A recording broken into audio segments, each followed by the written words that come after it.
Good morning everyone, myself Devanshi Mehta and my topic for today is the rise of populism and its implication for democracy.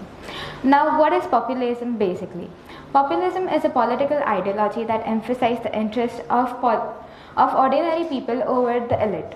It is the rise of recent years have been characterized and by growing sense of disturbed established institution and mainstream politics. The drivers of populism and complex and multi-factored. Economical insecurity, political disenchantment, and cultural alienation are among the key factors that contributed to the global rise of populism.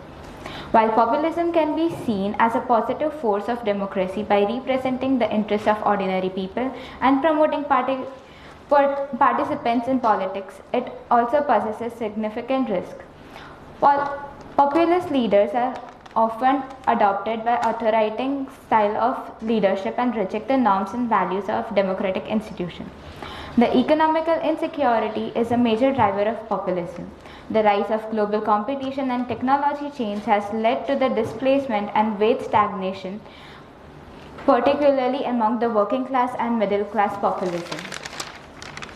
One of the positive effects of populist prioritization of national interest in the potential for increased sovereignty for individual nations.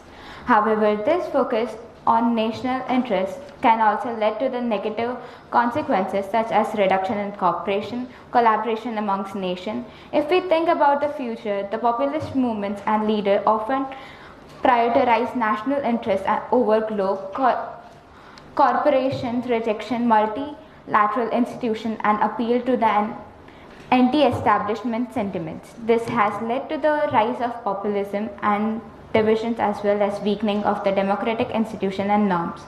The challenges of populism for democracy and the global order.